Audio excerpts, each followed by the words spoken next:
Greetings. Hi, this is Amy Showalter on Rules for Feedback. As many of you know, I think feedback is tremendously important for your government relations efforts, whether for PAC, lobbying, grassroots, but there are some nuances to it to make it really helpful. I believe in formal feedback. You know, I'm a research fiend and a feedback fiend and a survey fiend, but you have to pay attention to the nuances when it comes to getting feedback. Number one, and here are my 3 to 4 basic rules on feedback. Number one, get it.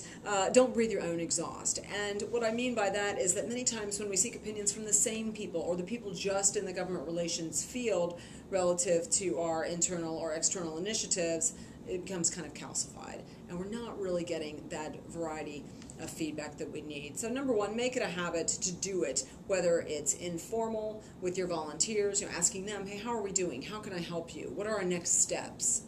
Or your colleagues in government relations, that's a great thing to do as well. And even some people outside of the government relations shop, that's a good way to get feedback as well. Next, you have to look at the feedback in these ways. I think when something happens once and you hear feedback about a particular incident or a particular concern once, it's an accident. Twice, it's coincidence. 3 times, it's pattern. And you know the drill. You know that there's some very vocal, vociferous people who constantly are giving feedback, and it's pretty predictable what they're going to say. And if that's happening with 1 or 2 individuals or on 1 or 2 subjects, it's an accident. I wouldn't really pay that much attention to it. 3 and 4 and 5 times, it's something different. You might want to pay attention to that. And last, you want to make sure that you get advice from some people that have been there, done that. Got to avoid the, what do they say in Texas, the big hat, no cattle people.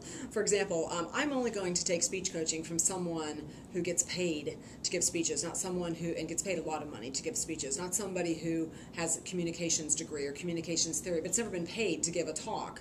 I'm not going to take image consulting from somebody whose appearance doesn't knock my socks off. And I'm not going to take technical advice from somebody who doesn't have a terrific website and really know their stuff relative to communicating in that medium. So you have to pay attention to who you're getting the advice from. Really vet the source as well. So again, feedback's important. You want to get informal and formal feedback from your volunteers, from your government relations colleagues, and also from people outside of your shop. Don't breathe your own exhaust. Remember, an accident, a coincidence, and a pattern. 3 times, it's a pattern. Pay attention. And last, make sure you're getting advice from people who have been there and done it. Thanks. This is Amy Showalter.